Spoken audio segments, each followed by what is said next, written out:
ligi yaffe ey'ababinywera wano mu ggwanga egenda mu maaso ku bisaawe ebyenjawulo. Mpira waliyo ebiri. Lugazi ekyazza ttiimu ya NEC, mpira gwe gugenze ekitundu ekyokubiri naye gukyali 0-0. eno ne match esooka ya coach Steven Bogere ng'atendeka ttiimu eyo eya Lugazi. Kaakati ne Police FC wali ekavumbe ekyaziza Mbale Heroes naye ina omutendesi omujja coach Asaf Mwebaze oluvannyuma lw'okufuna ebizibu kasooka nga bajja mu kibinja ky'ababinywera. Ttiimu ya Mbale Heroes bati tennaba kutereera bulungi naye bakyalidde Police FC etendekebwa Simon Peter Mugerwa alabise nti abadde atandise n'amaanyi kasooka ng'akwata mu ttiimu eno. Mbale Heroes yasoose okuteeba Beno Chen yateebye goal naye ngenza okulaba mu kaseera kano nga ne Police FC eteebye goal ey'ekyenkanyi n'olwekyo tebinnaggwa. Mpira gino second half zaakatandika bwe naaba nkyaliwo wano nja kubabuulira ebinaabigenda mu maaso n'ebinaabikyusekyuse. Weekend we yazze twatunuulidde ttiimu ezabadde zimeggana okugenda ku top of the table n'ezo ezabadde zimeggana abanene n'abanene nga bameggana ate ng'endala zabadde mu muteeko gwa mipiira giriko mbiranye. Era bwe twatuuse ku ttiimu ya Napoli ng'egezaako okwenyoleza ku top of the table twabadde tugyogeddeko nga eyasambye akamaaci akanafunafu ne tubageraageranya ne Bayern Munich eyazanye VfL Bochum, ne tubageraageranya ne Man City eyazanye ne ttiimu eya Southampton. Kubanga bo aba Napoli bazanye Lecce ate nga bannaabwe bali mu kugwisanya bwenyi. Eno Juventus ezanya Inter Milan, eno kiki bo nga bali ku Lecce. Naye olunyomonyoomo balugyewo kubanga olunaku lwajjo ekiro baasabudde AC Milan goal 2 ku bwereere. Romelu Lukaku yabakedde mu ddakiika ey'okutaano nga yateebye dda, era bwe yagenze Italy yatandise sebona okwogera ebisongovu. Agamba eno yonna mu Bungereza gy'abadde asambira tebamumanyi, amumanyi obulungi Antonio Conte atendeka ttiimu eno ya Napoli kubanga ye yeeraba mu kifaananyi kyekimu ne Erling Haaland. Yesu wakwetabamu, simanyi omuterese, simanyi akuddize, simanyi akyusekyuse, simanyi addeko mu wingi akuwe cross, simanyi muterese atereke. Ye ebibye byakunoonya space ng'omusiibula.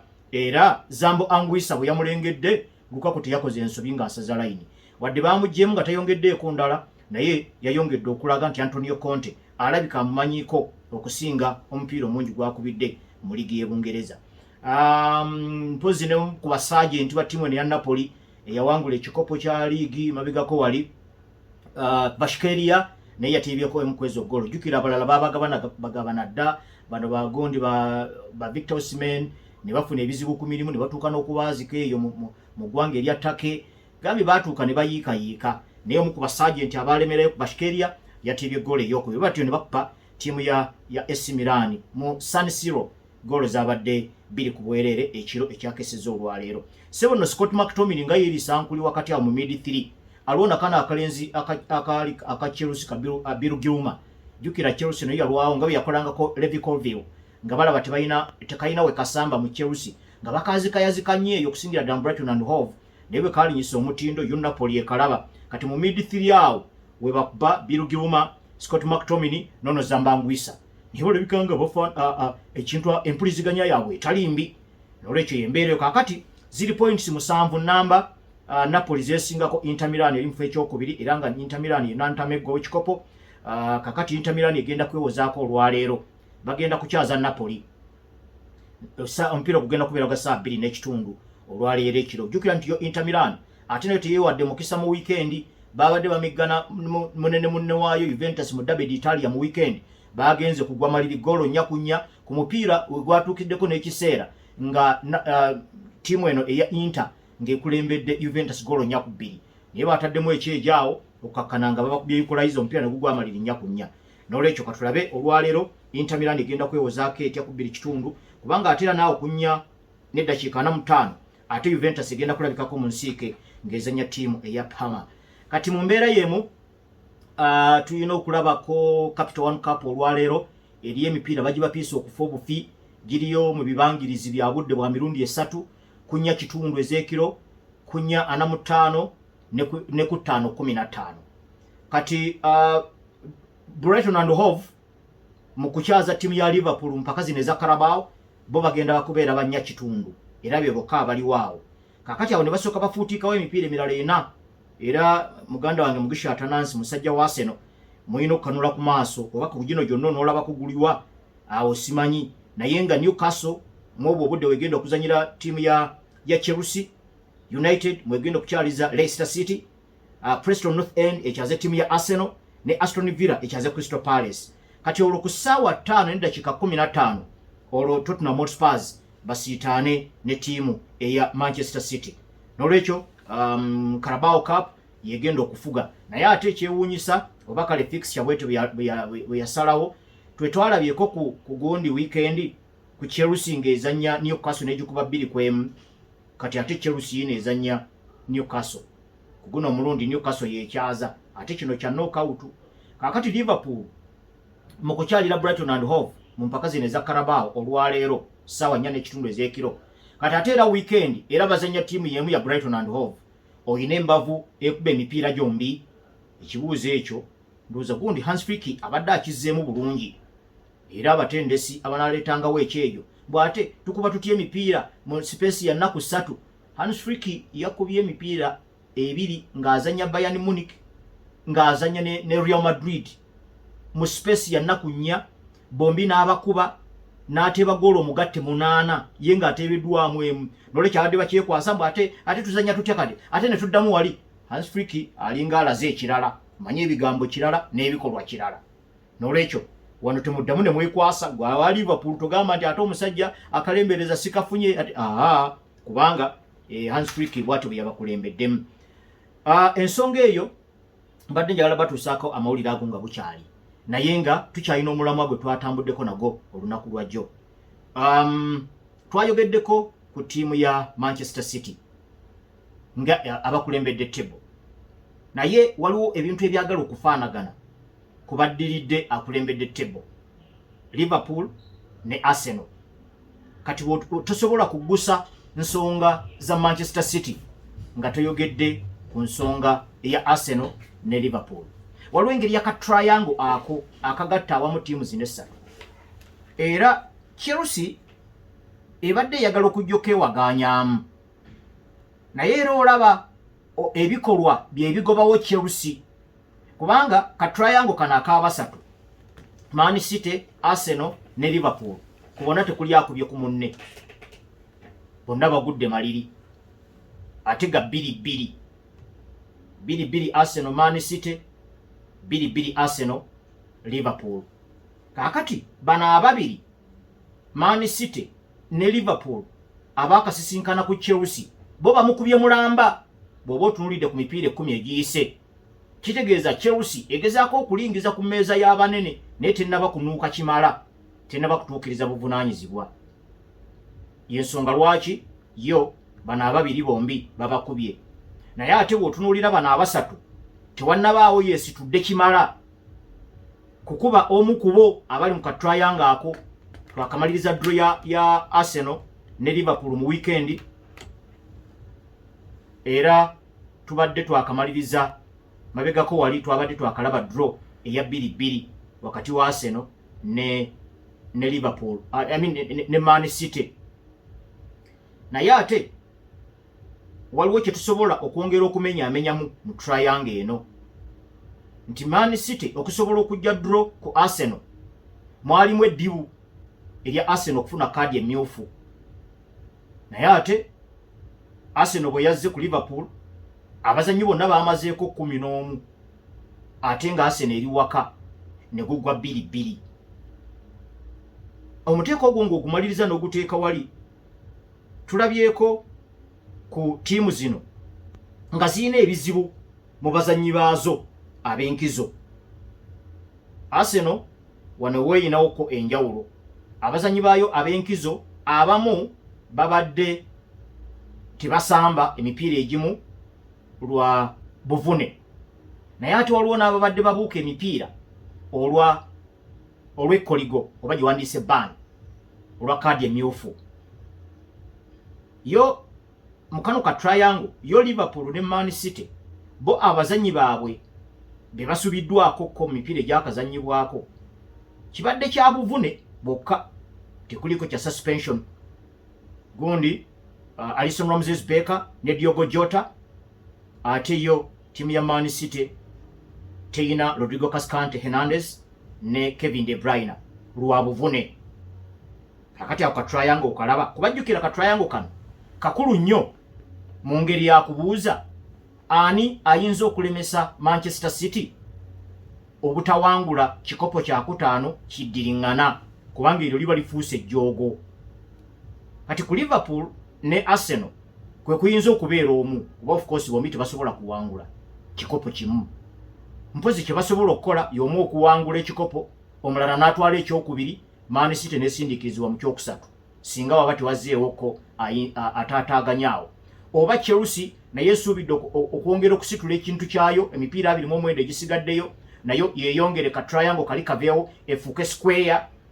Awo fe tulinze bulinzi kulaba naye tuba twogera ku mipiira egiyise omwenda ka triangle kano kabadde kalaze nti kanjawulo naye ate era mu kulaga nti kanjawulo kaba kongera okwasizaako ku ddimu ery'okulindiggula Manchester City kubanga emabegako eri eddimu ly'okulindiggula Manchester City libadde litera kutambulira ku klabu emu. Arsenal yakalikwatamu emirundi ebiri egiddiringana wali emabega wonna abadde Liverpool. Chelsea yo ebadde yabeesuluba badda yasemba okukwatamuko ku Pep Guardiola kasooka nga gy'Ebungereza 2017 ne bawangula ekikopo nga batendekebwa Antonio Conte awo we baakoma.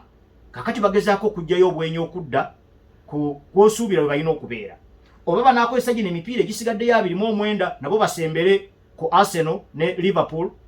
Awo tugenda kulinda bulinzi naye wonna Man City oba oneewangula ekikopo kino oba tekiwangule bw'abanga ye nantamegwa w'ekikopo ng'akiwangudde emyaka ena egiddiringana era buli alwana aba alwana kusuuza sajja kikopo. N'olwekyo yo Arsenal ne Liverpool bawanise omukono ne bamalayo ka triangle ako akaabwe abasatu. Arsenal eyinza okugamba nti eyinako advantage ku Man City olw'okuba nti nno Man City omupiira gwe yagumalako nga Arsenal yeetawera abazanyi baayo tebawera naye era Man City ne gugiremu okuwangula. Ekyokubiri Man City yali waka kati ekyo nakyo kiri awo. Kati Arsenal beesobola okulyamu ku slight advantage nti nno eyina okukyaza awaka bwe kinaabanga buli akyaza awakaawe bayitawo tonjogera mwange naye ate kumpi advantage yemu ne Liverpool gye gyogamba ku Arsenal kyova olaba ka triangle kano kyekava kanyuma owa Liverpool ojagamba wayi olaba nafunye akabonero k'obugenyi era kale omusajja kamulinde ku Anfield. Kati Arsenal kyegamba Man City ate nayo Liverpool kyegibanja.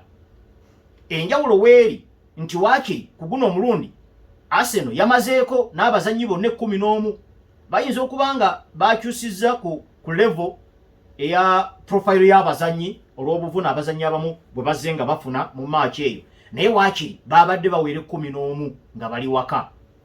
Kati zino ezirabikanga details entonotono zino zitera okukola enjawulo ennene singa ekiseera kituuka nga kyakusalawo awangula ekikopo kwata awangule ng'onoosinziira ku ki ogamba nti kikopo kyalemerawa. Awo oba osobola okuddayo n'otunuulira obutambi oga kirabika ne guno lwaki twasuula gwe bwennyininyini nga weesongako. Kale nno triangle eno awo wenyumira mu mipiira omwenda egiyise mu Premier League ebungereza.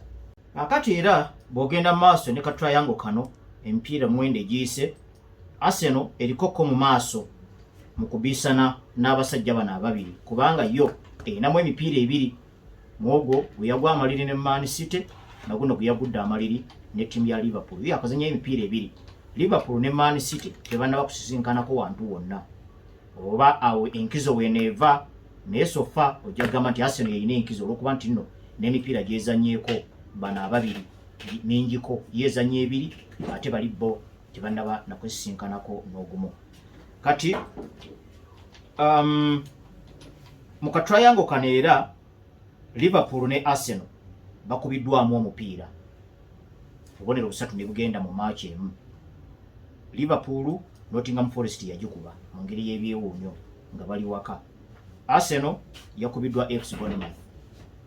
Kakati ne kiba nga kitegeeza Man City mu kano ka triangle yokka etannakubwamu newankubadde nga egudde amaliri emirundi ebiri mu season amaliri ge yagwa ne Arsenal n'amaliri ge yagwa ng'ekyalidde ttiimu ya Newcastle. Awo kitegeeza nti yo Man City mu kano ka triangle eriko waggulu era y'ensonga lwaki yeekulembedde ne table. Bw'obanga ttiimu ebadde esajjalaase nga Man City weesajjalaase bweti bw'oba ow'okuwangula n'okugisuuza ekikopo oyina okuteekako feesi y'ekimenke, toyina kugyenkana bwenkanyi, oyina kugisinga businza ate n'ogisinga nnyo. Ndowooza Xabi Alonso n'abavubuka be aba Bayer Leverkusen ekyo kye baalaga Bayern Munich okusajjala ate okusukka mu sizoni 10 eziddiringana ng'owangula kikopo buli sizoni, kikopo ekya league, bo bagenze kutungirira unbeaten run, bo tebaakubidwa mu sizoni namba. Kitegeeza bw'obanga tiimu ebadde ekakase mu kuwangula ebikopo mu liigi yonna, mwe abasazeewo okugisuuza ekikopo ekyo muba muyina okufungiza mu ngeri ey'enjawulo. Kati awo kyekijja okubangibwa Liverpool ne ttiimu ya Arsenal bwe babanga baagala okusuuza Man City ekikopo. Naye ate muba muyina okuaiminga high, kugamba muyina okutagetinga obubonero nga bungi. Man City bwe bayambako along the way nejja ne baako engeri gyepondookamu, ebasanga olredde muli waggulu, si kwetoloolera awo kulinda oba mupiira gusembayo nga gwe gusalawo oba teweebadde bulungi nnyo mukisa, obanga agambye nti omusajja oli omukuumidde kumpi awo, kitegeeza omuwadde chance okusigala ng'akyalengera ekikopo wekiri.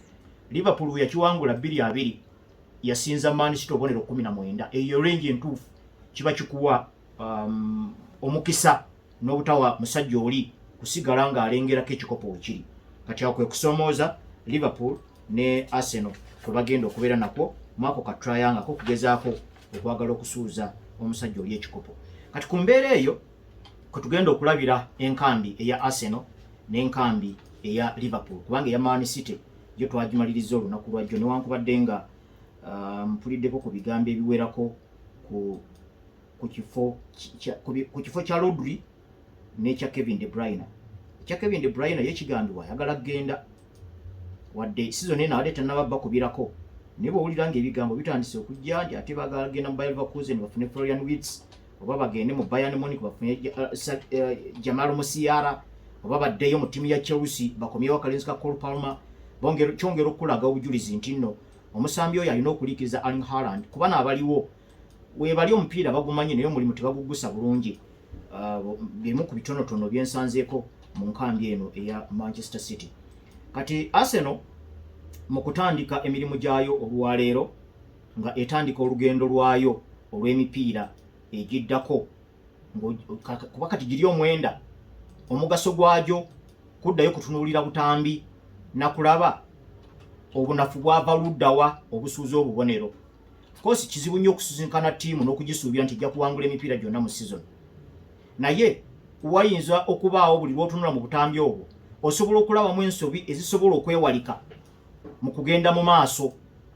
Kati olwaleero Arsenal egenda kuzannya ttiimu ya Preston North End ku bugenyi, naye sirowooza nti Mikel Arteta ajja kankana nnyo atuuke okuyungula ttiimu ye kabiriiti, kubanga kabiriiti wadde wandijaagadde oluusi gye bakoma okubeera awamu kibayamba okutungirira empuliziganya ez'enjawulo.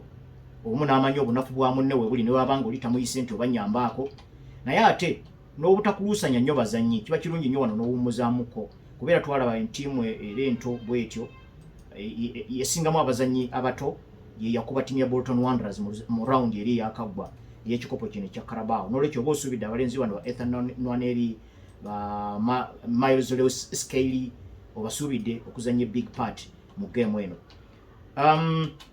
Twalabyeko Gabriel Magalhaes ng'avaamu ku mupiira gwa Liverpool ng'awenyegera, wabaddewo embeera gye baatomeraganyemu ne Darwin Núñez, naye abakulu bagamba nti si kinene nnyo, wadde leero batumusuubidde naye oba omanya nti nno ayinza okulabikako weekend okusinziira ku lipooti ya Mikel Arteta. Bukayo Saka mu gwa Liverpool ye bamuwummuza buwummuza, temwalimu nti nno oba afunye buvune. Ulen Timber oyo naye ke yalwala tekatiisa nnyo, okuggyako atannabakakasibwa lwadda ye Ricardo Calafiori, naye ng'era waliwo obujulizi obulaga ku weekend Arsenal ng'ekyalira ttiimu ya Newcastle. Abavubuka bano bonna kijja kusinziira ku mutendesi bw'anaaba batunuuliddemu, naye nga injuries ze baafunyisiza ezo ezitiise nnyo. Martin Odegaard ye ayinza kulabikako mu kukyalira Chelsea omwezi ogwo ogujja mu nnaku z'omwezi nga 10 awo, pozi ate basigale nga bakyatunuulira emirimu gya Tomiyasu ng'agezaako okwerwanako okudda ku mutindo omutuufu. Era wajja kubeerawo okudda kwa William Saliba kubanga ekoligoli yafuna ku mupiira gwa Bournemouth yamukaligako omupiira gumugoka. Wabaddewo n'obujulizi obulaga okudda kw'omutindo kwa Gabriel Martinelli agonna galabika nga amawulire amalungi. Mwabaddemu ne Mikel Merino okuteebayoko ku ggoolo esoose mu mujozi gwa ttiimu ya Arsenal, awo nawo si wabi. Newankubadde okufaananako ne Raheem Sterling. Mikel Merino ne Raheem Sterling basanga Arsenal esamba ekintu ekyenjawulo. Ekisooka ekuba business. Ekyokubiri bwe basala center bali direct ate bali very fast. Speed kubazanyira eri ya kika kya waggulu. Kati ate bano bo bagonzaamu. Mikel Merino akakanamuko oluusi kiyinza okuyamba ttiimu naye ate kibanga ekislowinga down bali abalala.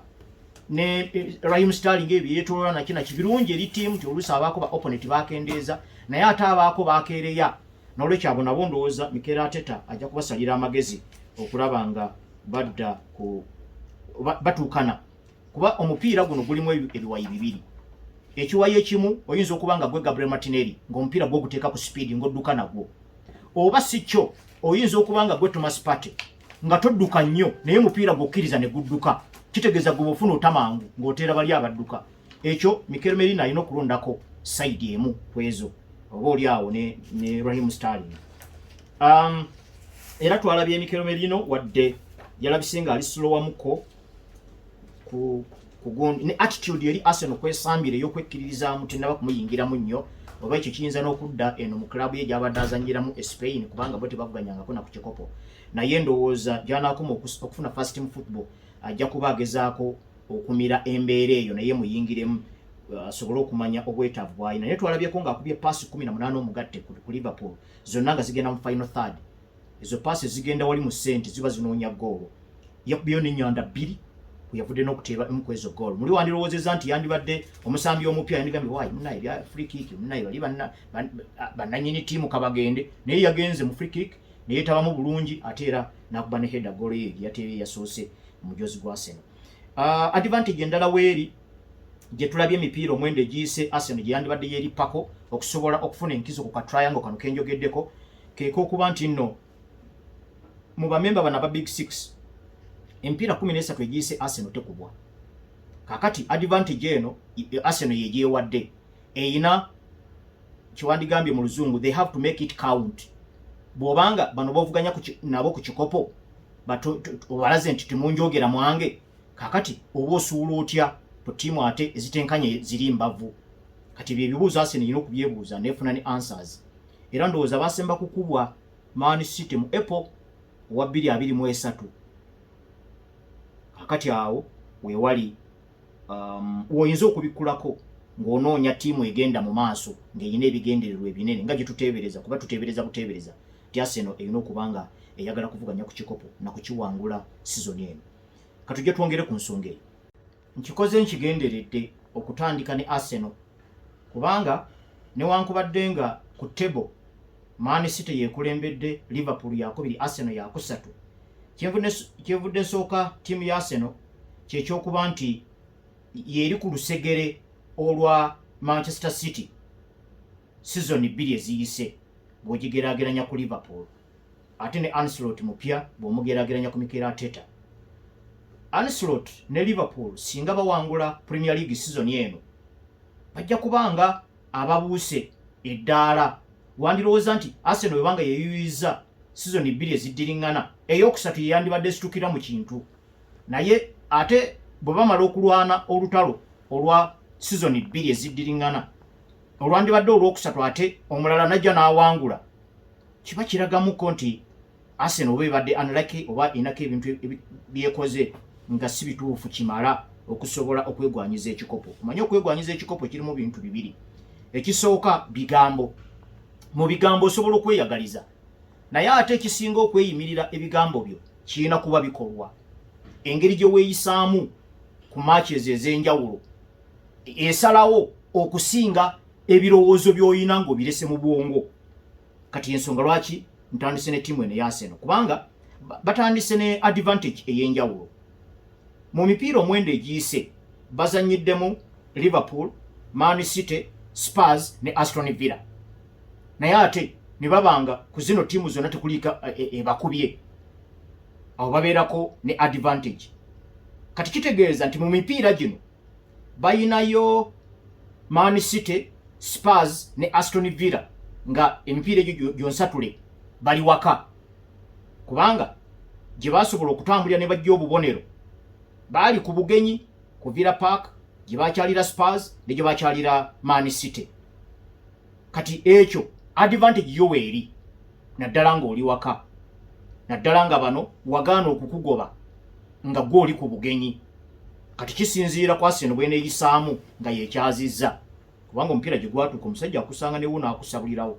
Naye bw'oba otunuulidde ekifaananyi okutwaliza awamu, tiimu eri awaka ebeerakoko ne slight advantage. Kati awo wonna wonna Arsenal erinako advantage ku kano ka triangle akaabano abasatu, Man City, Arsenal ne Liverpool. Kati bw'ovaawo going forward, Arsenal eyina emipiira emizibu egiddako. Mu mipiira 7 egiddako kuliko emipiira 5 nga gyonna giri ku bugenyi.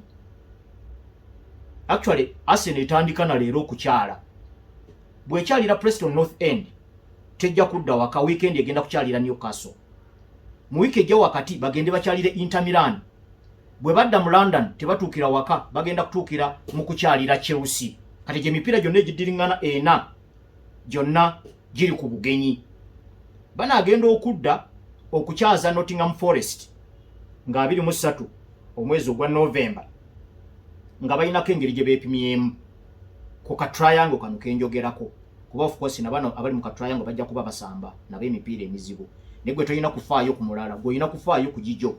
Naddala nga mwegye emipiira temulimu ku bamemba ba ka triangle kano akavuganya ku kikopo nga tututte emipiira omwenda egiguddewo. Kati ate era banaamala okuzannya Nottingham Forest bajja kuddayo okukyala emipiira ebiri egiddiriŋŋana, bakyalire Sporting CP e Portugal, bakyalire ne West Ham. Kakati olwo batuuke okudda waka okukyaza ttiimu ya Man U. Simanyi Man U kije banaasanga by then, naddala ku nkyukakyuka eziriyo tujja kulinda bulinzi naffe tulabe. Kakati omuteeko omulala kw'oyinza okulabira Arsenal gwe mutindo gwa Thomas Partey. Thomas Partey engeri gye yeesituddemu emipiira 9 egiyise ng'otaddeko n'ogwo Arsenal gwe yazanye ttiimu ya Liverpool nga baamuzanyisiza na namba 2 yalabise bulungi. Era olutalo lwe yabaddeko ne Luis Diaz lwasanyalazza nnyo wingi eyo eya kono. Ate Ancelotti n'atasobola kukisalira magezi kugira ng'akyusakyusa, kuba tulabyeko Ancelotti ng'akola adjustment mu bukodyo abazannyi bano nga tebeesiba mu nnamba emu. Naye Luis Diaz yalemedde mu nnamba eyo newankubadde Thomas Partey yabadde amulaze nti agaanye. Of course wabaddewo emirundi emitono Luis Diaz gyayise ku Thomas Partey, ndowooza omupiira yagumisiza na magulu, naye ate ndowooza ate bwe yamuyisizza mu magulu n'abeera over excited n'akyamuukirira, n'ekyo kye yayise ku Thomas Partey ne kitabaako Liverpool ekifuniramu, kubanga omupiira gwakulugusa ate ne gugenda ebweru. Yadde nga gye yabadde amulese yabadde asobola okubeerako waakosa mu kulumba ttiimu eno eya Arsenal. Naye nga yalabise bulungi mu match eyo, naye ate n'okutwaliza awamu emipiira gyonna omwenda gye baakazanya sizoni eno, kabeere ng'akubye wali wakati, kabeere ng'akubye eno mu namba 2, abadde alabika bulungi. Ne kiba nga kitegeeza kati Arsenal eyongedde ku bungi bw'abazannyi abalina omutindo ogw'enjawulo gusobola okusitula bannaabwe. Ku muteeko ogwo gwe kuli Bukayo Saka. Okay, enkola y'emirimu ekyuka, kuba bwe ngamba nti Thomas Partey ali ku level yemu ne Bukayo Saka, tojjaayo statistics nti ono alina goolo mmeka oli alina mmeka, nedda. Naye mu obuvunaanyizibwa obumuweebwa mu zooni mwakolera n'engeri gy'abuteekamu mu nkola kimuwa okuba ku muteeko ogw'abazannyi Arsenal birina okutambulizaako. Era ndowooza Arsenal erina kusaba nnyo Thomas Partey aleme kukoowa, aleme nakulwala, naye engeri gy'atandisemu emipiira 9 alabise bulungi. Omuteeko ogwo ndowooza kwe kuli Bukayo Saka, kuliko Kai Havertz, kuliko Leandro Trossard, kuliko William Saliba, kuliko David Raya, kuliko ne Gabriel Magalhaes. Abazannyi abo ekinyusa ekyo bwe kinaanywera mu mipiira gino egisigaddeyo 29, bano abalala basobola okujja nga bakwatirirako mpolampola. Waliwo okulinnya kw'omutindo naye nga okwa Gabriel Martinelli si kuba nti nno gulinnyeemu okutuuka ku gw'abano benjogeddeko, naye by his standards n'engeri gye yatulagamu season eri ewedde emipiira gino omwenda abadde tagitandise bubi nnyo nga bwe yatandika season eri ewedde etamugendera bulungi. Kati awo oyo naye bw'anaabeegattako ndowooza bwe bajja n'okulindira Gabriel Fernando kuba baleka omulinzi naye n'okujja tajja golo zikyabuze newankubadde ayinako kyabawa. Gabriel Fernando y'omu ku basambi abateebi abasinga okusamba obulungi nga ba defenders. Si bya mupiira kugwa n'akwata mu mbinabina. Atandikirawo ya leadinga press eyo okusuuza opponent omupiira n'okumubuzaako obwekyusizo. Era ekintu kino wadde Kai Havertz bakikola bulungi. Era twabalabye nga bakikola ku timu ya Liverpool Gabriel Fernando batannaba kujja. Naye olowooza nti no bw'abaamu ate kiba even better abawa n'okwekkiririzaamu nti no abasajja wano tetuyinza baganya kusamba.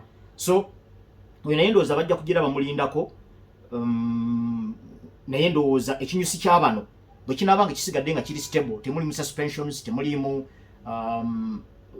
injuries, ndowooza nti Arsenal esobola okuzimbira kwabo going forward naddala emipiira gino 29 egisigadde mu season.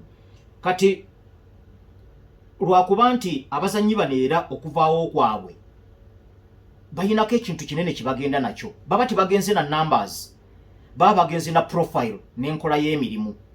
Kati twalabye goal number 2 Liverpool gyateebye Arsenal nga Gabriel Magalhaes yabadde avuddemu. Kitegeeza nti one of the seniorest players mu backline ya Arsenal abadde mpajiruwaga yabadde avuddemu mu kaseera ke kamu nga ne William Saliba babadde bazimbye ekintu kyabwe nga naye taliimu. Newankubadde omu ku basenior Ben White yabaddeyo, tiimu eno yabuliddwako leadership naddala mu run up to that goal.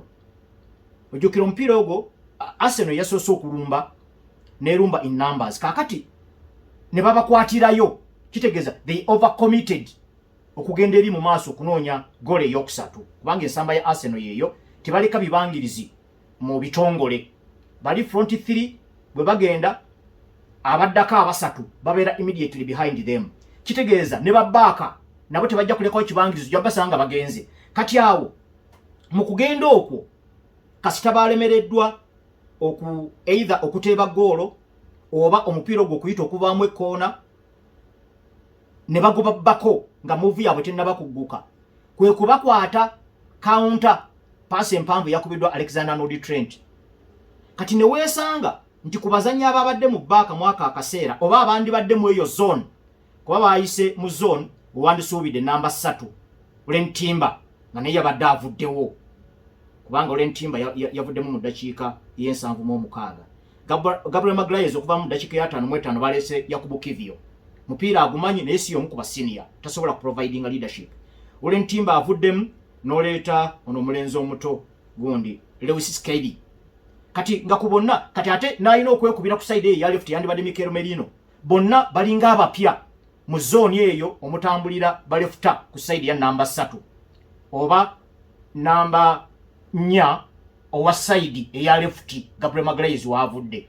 Kati Arsenal ne ba overcommitting bodies bagenzo bakuba mu pass empanvu nga kubona tekwali ali close kulemesa run ya Darwin Nunes ne Mo Salah erukakana nga tulaba goal ya equalizer. Ku mutindo ogw'abazannyi abasitudde mu ngeri enjawulo mu kambi ya Arsenal waliwo statistics ezibackinga up Thomas Partey. So mipiira omwenda yekka akubye pass 453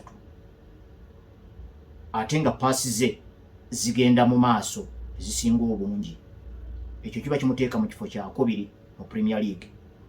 Bwe kituuka ku kufata n'okusuuza ba opponent omupiira akikoze emirundi mulimu duels 1 ziri 45, mulimu recoveries ziri 36, mulimu challenges 1 ziri 27.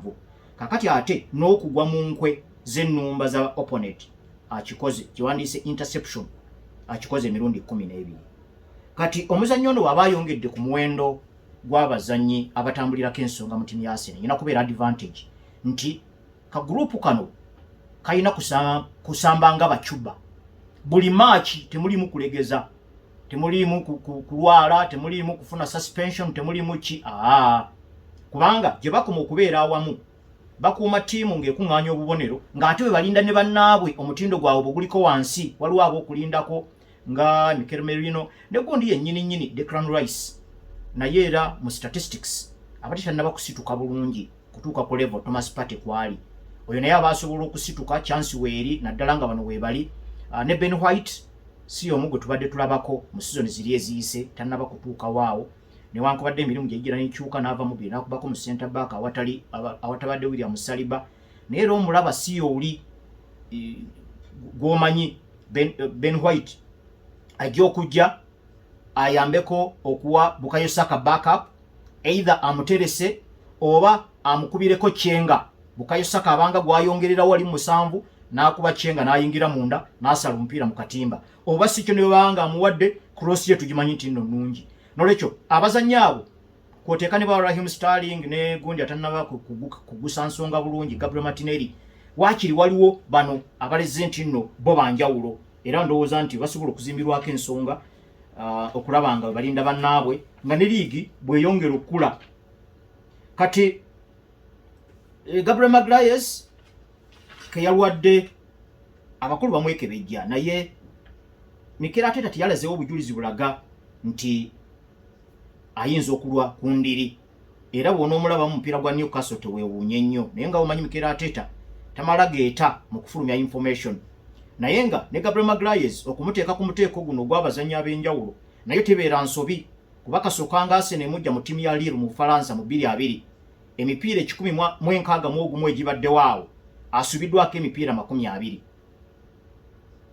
kaakati ate mwaka akaseera abadde atungiridde n'empuliziganya ey'enjawulo ebadde tennaba kulabikako mu central defense ya Arsenal oba kale ebadde ekyaludde okulabikako wakati we ne William Saliba era twalabye nti partnership eyo yakubye emipiira gyonna season eri ewedde Arsenal yasinze okuteebwamu goal entono goal 29 ate kati ye top scorer mu set pieces yajjayo Virgil van Dijk ne Alexander-Arnold Trent kubanga yakateeba goal 16 kasookanga ajja mu ttiimu ya Arsenal emipiira 141 Arsenal gyezanye ng'eyina Gabriel Magalhaes bawanguddeko emipiira 91 ne bagwamalira emipiira 19 ne babakubamu emipiira 31 naye emipiira 20 Arsenal gyesambye nga terina Gabriel Magalhaes ewanguddeko emipiira 8 gyokka negwaddwa emipiira 5 ne bagikuba emipiira 7 kitegeeza nti nno olabamu okweveera okw'obuwanguzi nga Magalhaes taliimu kikulaga oba obujulizi bwe kikuwa nti nno balina okulaba nga mu ngeri okusaba ab'Arsenal abazannyi abo ab'ensonga benkoonyeeko baleme kutwala naddala mu mipiira gino gisigaddeyo 29 wabula ne Mikel Arteta ayina okwewa accountability eno abawagizi buli ttiimu lwetaweza bubonero 3 mu match basobola okubaako gye baddukira ne bagamba naye gundi teyabaddemu kyekyatukubiza oba nti gundi bamuwadde kaadi emyufu emugoba mu kisaawe nti oba gundi mulwadde teyabaddemu naye abazannyi bano abaliwo ne kooki waabwe balina okubeera accountable ku mupiira nga gwa Bournemouth oyinza okwebuuza muzannya Bournemouth William Saliba akoze ensobi mu ddakiika eya 3 Saliba abakuleka kasajja ako ne kagenda ne kateeba eddakiika enkaaga ezisigaddeyo Arsenal tesobola kubiramu Nottingham Forest goal 3 kati ebimu ebyo ebibuuzo byolina okusindikira abazannyi okubeera accountable nti Saliba n'akasajja teyandika yodde na Kayola yandika lesenti anti beba n'ababulijjo nga mujja mu bukubo omukono second half naye ogenda kuyoola kasajja ne musigala nga temuwera kigamba so accountability eyo eyina okuva ku level y'abawagizi nejja ku mutendesi ne ku bazannyi nabo bawulire obuvunaanyizibwa obwo tusigadde 10 tulina kukola tutya bwe tusigale 10 tulina okusuula lwaki nga olwabacuba musituka nga musitula omutindo ttiimu nga mugifunira obubonero awo kyekiyinza okubeeyimirira going forward emipiira 29 egisigaddeyo